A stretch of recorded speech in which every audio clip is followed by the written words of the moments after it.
Estamos aqui de volta com o Pontuando, esse Pontuando hashtag 16, onde nós vamos falar da química da felicidade. É uma matéria que saiu na Super Interessante. Essa matéria foi feita por Bruno Garatoni e Tiago Cordeiro, e ela data de 19 de janeiro de 2023, bem recente.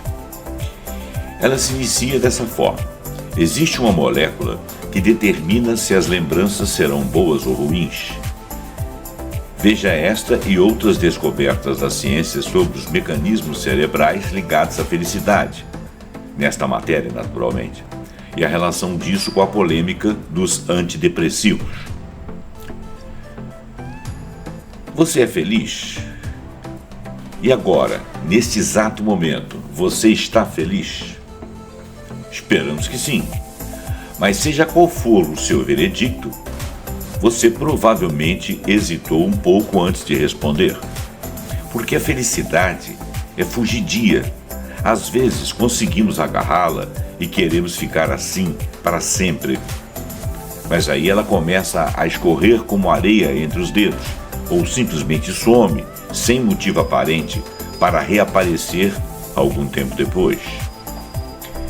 Como escreveu Machado de Assis, a felicidade é uma quimera, algo que você passa a vida toda tentando alcançar, mas está sempre escapando. Ela é muito mais do que ter saúde, dinheiro, liberdade e uma rede de apoio social, os critérios usados pelo World Happiness Report da ONU para medir o grau de felicidade de uma nação. Na 10ª edição desse ranking, publicado em 2022, o Brasil aparece apenas na 38ª posição, e os países mais felizes do mundo são, pela ordem, Finlândia, Dinamarca e Islândia.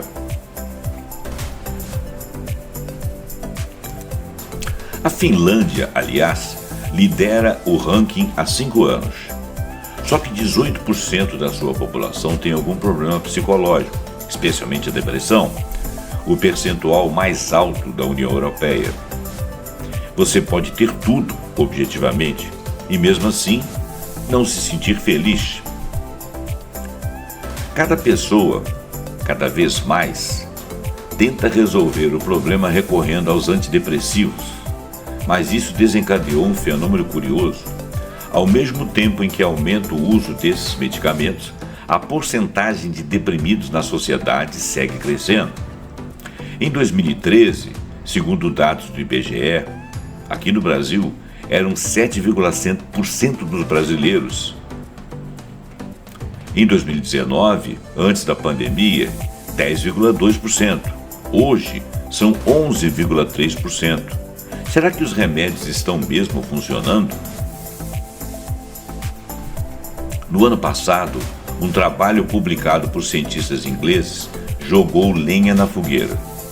Eles revisaram os dados de 17 grandes estudos que, somados, avaliaram mais de 1.000 pessoas e chegaram a uma conclusão bombástica: não existe relação entre depressão e baixos níveis de serotonina no cérebro, o que a maior parte dos antidepressivos trata.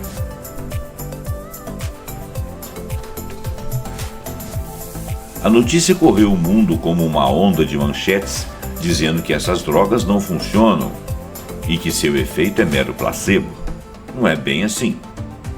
Todos os antidepressivos que estão no mercado foram submetidos a testes clínicos e passaram. Mais sobre isso daqui a pouco nós vamos falar. Então, os antidepressivos passaram no teste. O mais provável é que a felicidade e a infelicidade estejam relacionados a mecanismos cerebrais mais complexos do que se imagina. Nos últimos anos, a ciência encontrou alguns sinais disso. Descobriu, por exemplo, uma molécula que carimba cada uma das memórias e determina se ela vai ser positiva ou negativa.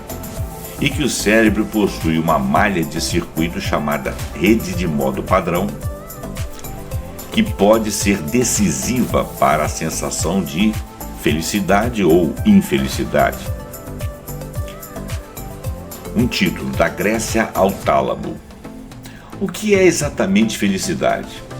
Eis aí uma pergunta que nos parece bastante simples. Ela é formada por alegria, otimismo, calma, prazer e diversos outros ingredientes, mas é muito mais do que a soma deles. Da mesma forma que um bolo de chocolate não é uma simples pilha de manteiga, cacau e açúcar. O melhor caminho para entender a felicidade parece estar em dois conceitos propostos por Aristóteles na Grécia do século IV a.C., hedonia e eudaimonia. A hedonia é imediata e se manifesta em situações pontuais, encontrar um filho que volta de viagem, ver pela 10ª vez o seu filme favorito ou comer aquele prato que você adora. Ela é aquela sensação súbita de felicidade após fazer ou viver algo bom. Já a eudaimonia é de longo prazo, um estado de espírito baseado em viver bem a vida, seguindo critérios éticos e morais e buscando evoluir como indivíduo. É a combinação dessas duas coisas que, para Aristóteles, compõe a felicidade. O ranking da ONU mede coisas concretas, portanto, levam à hedonia.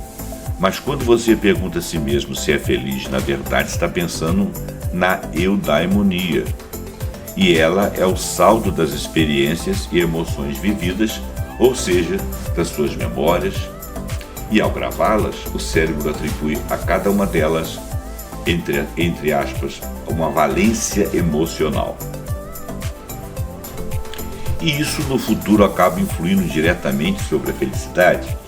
Imagine o seguinte cenário: você está jantando na sua lanchonete preferida, onde vai sempre com o seu namorado ou sua namorada. Agora pense no cheiro delicioso daquele hambúrguer. Foi uma lembrança feliz, certo? Aquela memória tem valência positiva. Agora imagine que você levou um pé na bunda justo naquela lanchonete. Nunca mais volta lá, por razões óbvias, mas tempos depois está na casa de um amigo que pede aquele mesmo hambúrguer, aquele mesmo lanche por delivery. Dessa vez, o sanduíche evoca em você uma memória ruim, com uma valência emocional negativa. Percebeu? A lembrança do hambúrguer em si não mudou. Você continua sabendo exatamente que gosto, cheiro e textura ele tem, mas o seu significado na sua vida sim. Quanto mais memórias positivas você acumula, mais perto da felicidade estará. Parece óbvio, né? O que não parece óbvio, aparentemente, o cérebro gasta mais energia para carimbar uma memória positiva e por isso ele pode ser naturalmente pessimista. Em julho de 2022, um grupo de cientistas de várias instituições americanas apresentou uma descoberta revolucionária. Experiências em ratos haviam mostrado que uma molécula, a neurotensina, era a responsável pela classificação das memórias como positivas ou negativas. Os pesquisadores ensinaram as cobaias a associar determinados sons a uma experiência boa, por exemplo, ganhar alimento, ou ruim, por exemplo, levar um choque elétrico fraco. O objetivo era formar neles as memórias daquelas coisas. Depois, os cientistas poderiam evocá-las tocando aqueles mesmos sons. Ao mesmo tempo, os pesquisadores mediam o nível de neurotensina no cérebro dos ratos. Isso foi feito monitorando o tálamo, região cerebral onde essa substância é produzida, e a amígdala, onde ela age. Quando os bichinhos se lembravam da memória boa, a quantidade de neurotensina aumentava. Quando era ruim, essa substância diminuía. Os pesquisadores foram além, então, e criaram ratos geneticamente modificados para produzir mais ou menos da substância neurotensina. Quando alteramos artificialmente a concentração de neurotensina na amígdala, conseguimos mudar o comportamento dos ratos, diz Hao Li, neurologista de Salk Institute e autor do principal estudo, que também contou com os pesquisadores do MIT das universidades de Harvard e da Universidade de Michigan. É a quantidade de neurotoxina disponível que gera o balanço entre o processamento das memórias que vai definir se elas serão positivas ou negativas. A neurotensina é uma molécula formada por 13 aminoácidos.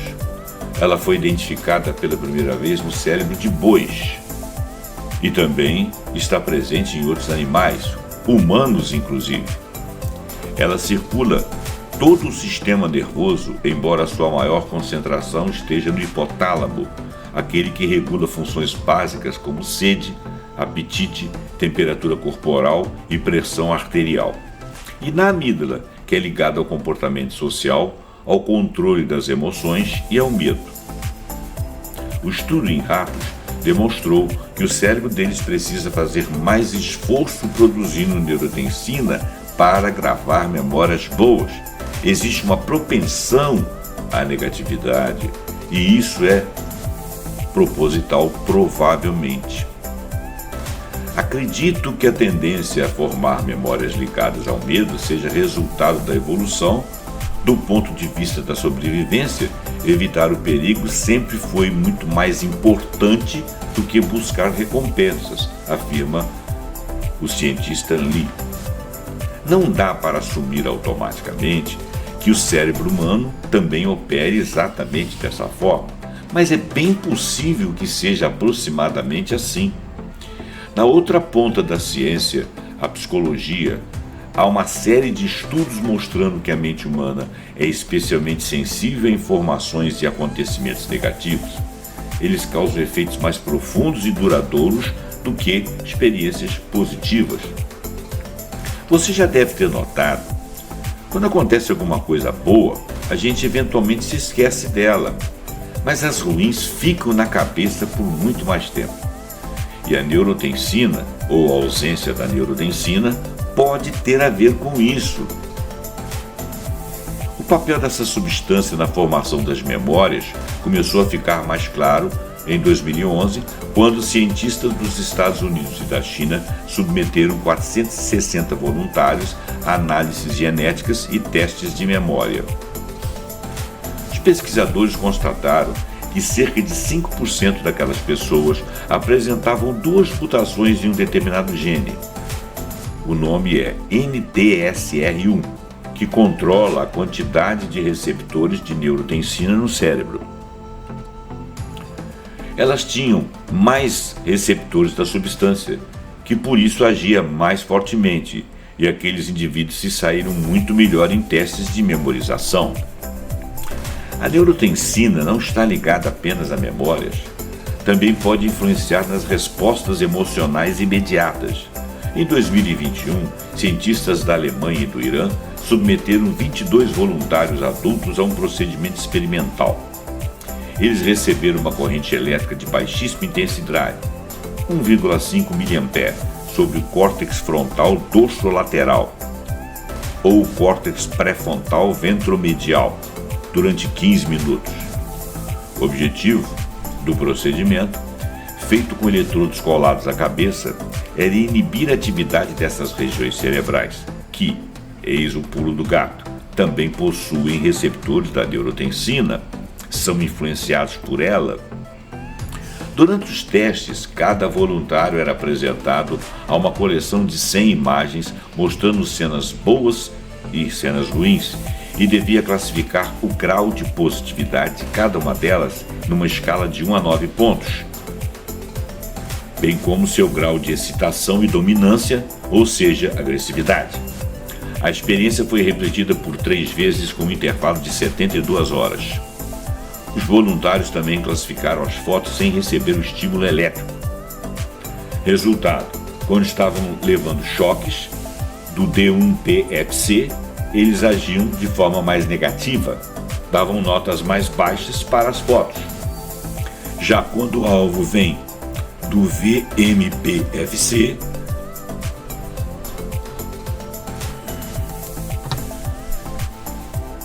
quando o alvo era o VMPFC, os voluntários demoravam mais para se recuperar dos estímulos emocionais causados pelas imagens mais fortes e voltar a um equilíbrio.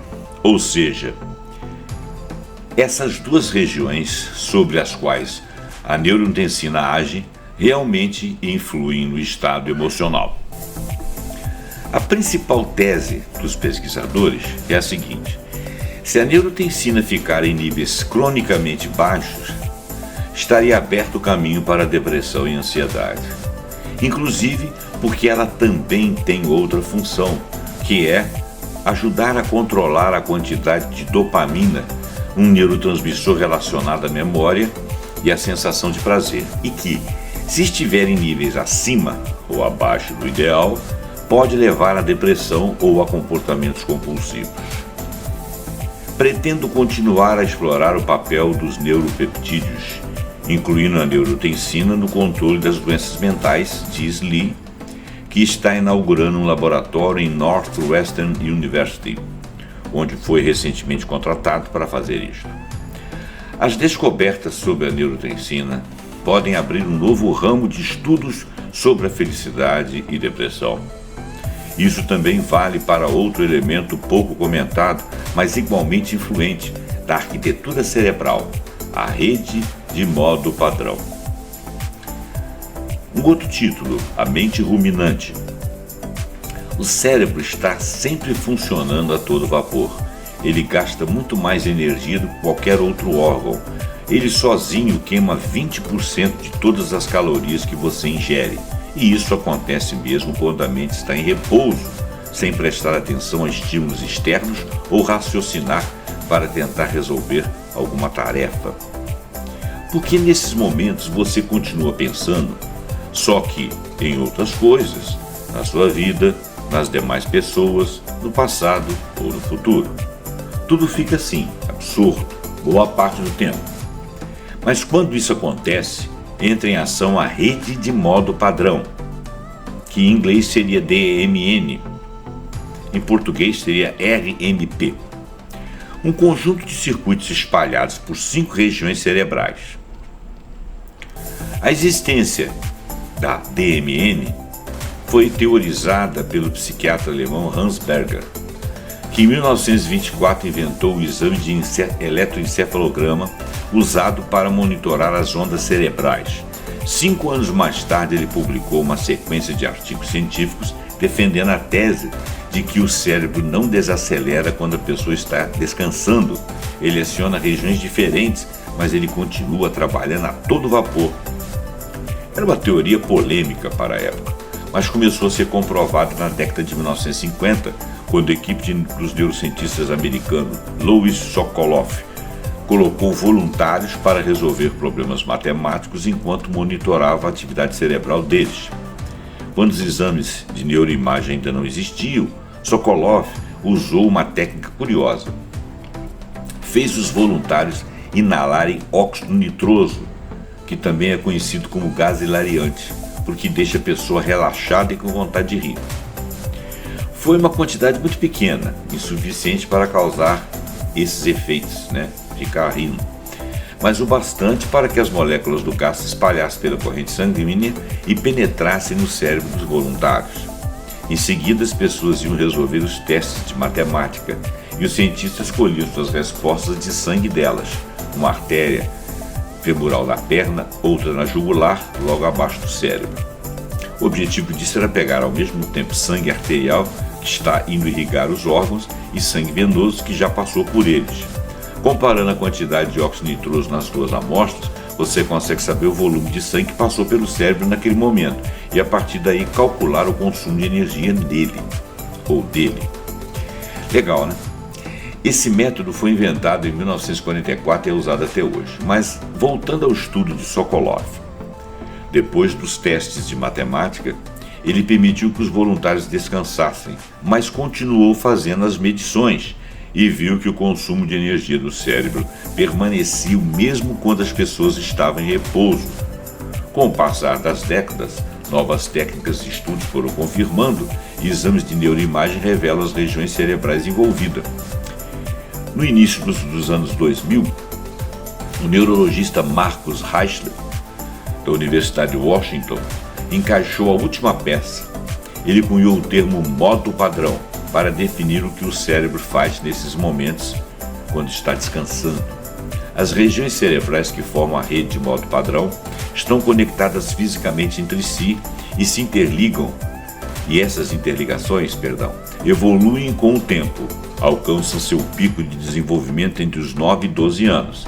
Elas também podem estar diretamente relacionadas à felicidade.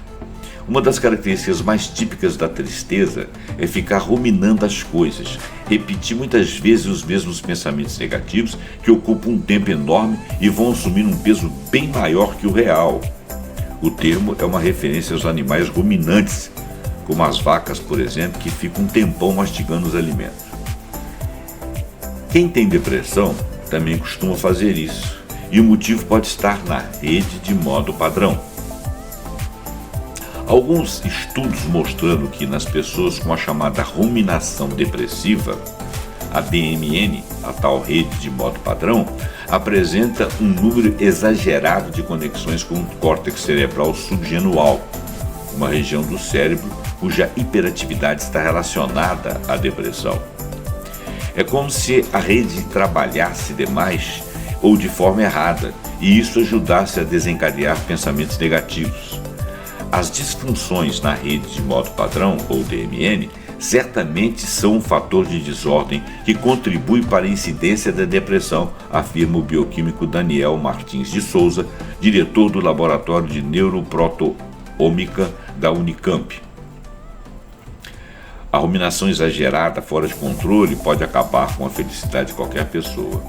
A felicidade não é sólida, ela oscila momento a momento. Uma hora nos sentimos felizes, a outra não. Mesmo quando não há estímulos claramente negativos, aquele hambúrguer que hoje nos parece delicioso, amanhã pode não satisfazer, mesmo não havendo um fim de relacionamento envolvido na história, conforme o caso que contamos ou que supusemos acima. Hipotecamos, aliás. Para tentar entender isso, é preciso voltar ao outro tipo de felicidade, segundo Aristóteles, que seria a hedônica. E a ciência também tem descoberto coisas novas sobre a hedônica. Nos anos de 1950, experiências mostraram que se você estimular eletricamente certas áreas do cérebro de um rato, ele terá sensações prazerosas e aprenderá a pressionar uma alavanca para receber mais, para ter mais sensações prazerosas.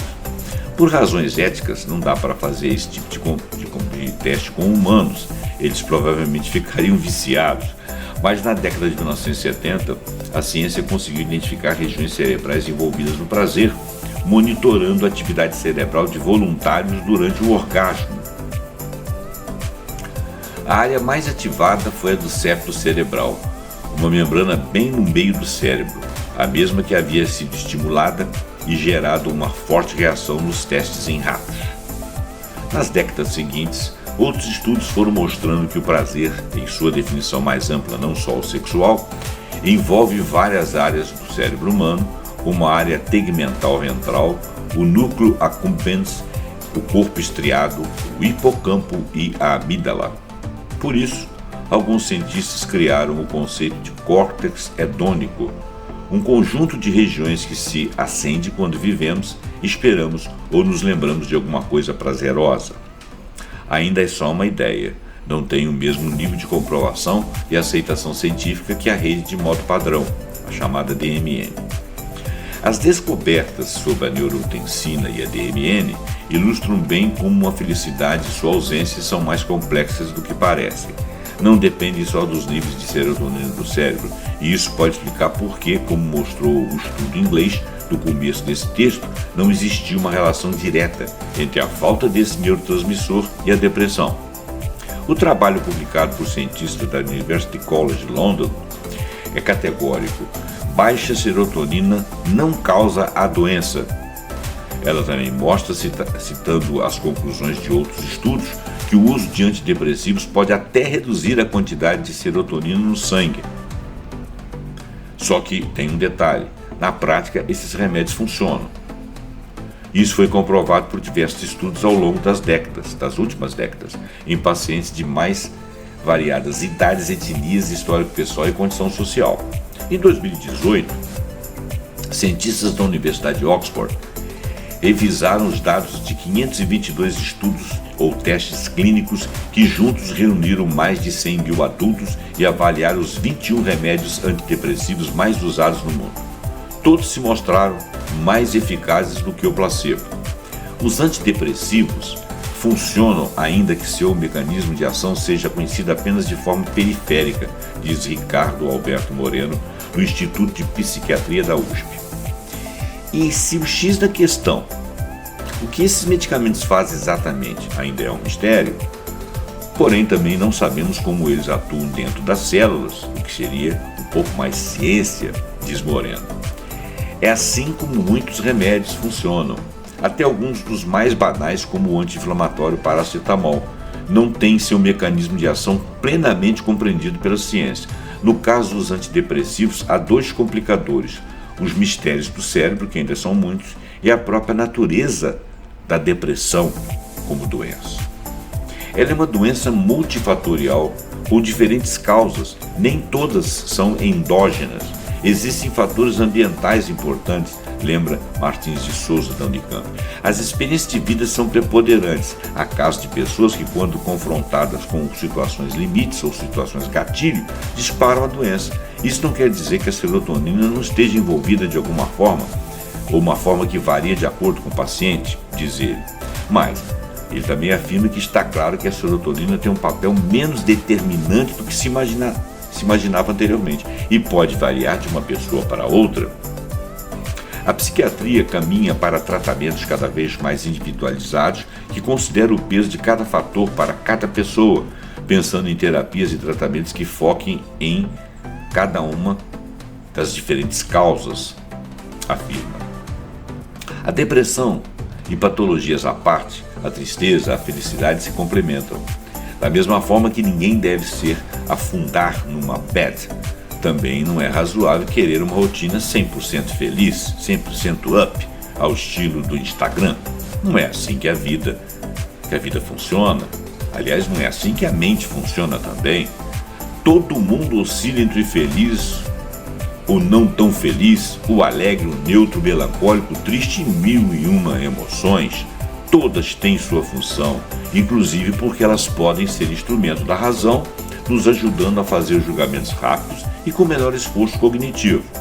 Tanto é assim que até animais com cérebros extremamente simples, como as abelhas, parecem ter algum tipo de reação proto-emocional e se guiar por ela. Quando estamos felizes, ficamos mais dispostos a correr riscos e tentar coisas novas. As abelhas também. Uma experiência feita por pesquisadores ingleses mostrou que quando esses insetos recebiam néctar doce, seus cérebros liberavam dopamina e elas se tornavam mais corajosas, explorando mais o ambiente e fugindo por menos tempo de um ataque de predador simulado pelos cientistas. Já quando as abelhas eram tratadas com flufenazina, uma droga que bloqueia a dopamina, isso não ocorria. As emoções também resolvem muitas coisas por nós. Imagine se você tivesse de decidir de forma fria e racional tudo o que costuma resolver por impulso emocional, como escolher o que vai comer, fazer ou dizer. Seria absolutamente cansativo. As emoções parecem operar num nível mais abstrato, mas elas trazem experiências relevantes do passado e leituras do contexto que contribuem para a tomada de decisões, afirma o físico e escritor americano Leonard Mlodinow em seu livro Emocional, a nova neurociência dos afetos, da editora Zahar, de 2022. Bom, vale a pena andar na montanha-russa das emoções, mesmo que isso signifique encarar uma sequência interminável, muitas vezes imprevisível, de subidas e descidas. Por mais que estejamos sempre correndo atrás da felicidade, sabemos que ela vai escapar e voltar sem muito controle, guiada por balés neuroquímicos e ventos da própria vida. E tudo bem, porque as coisas também precisam de seus opostos. Se não houvesse a escuridão da noite, jamais veríamos o sol nascer. Se tudo fosse feliz, nada seria propriamente feliz. Bom, Então essa foi a reportagem. Ela em alguns momentos é um pouco complicada e confusa, porque ela faz citações de textos assim, ou de termos que nós não somos muito familiarizados, e ela é uma mensagem que não é exatamente uma ciência feita e acabada, mas ela é baseada aqui em várias citações de sites ou de estudos de Horowitz, de Montecrief, de Weiss, do tal de Rowley, do tal de Fawaz, um tal de Schmidt, entre outros aí, tá? São vários estudiosos da área. Eu vou ficar por aqui, agradeço a sua atenção, espero que tenha te servido. Essa reportagem saiu na Super Interessante de janeiro de 2023. Muito obrigado e até o próximo Pontuando com algum assunto muito interessante.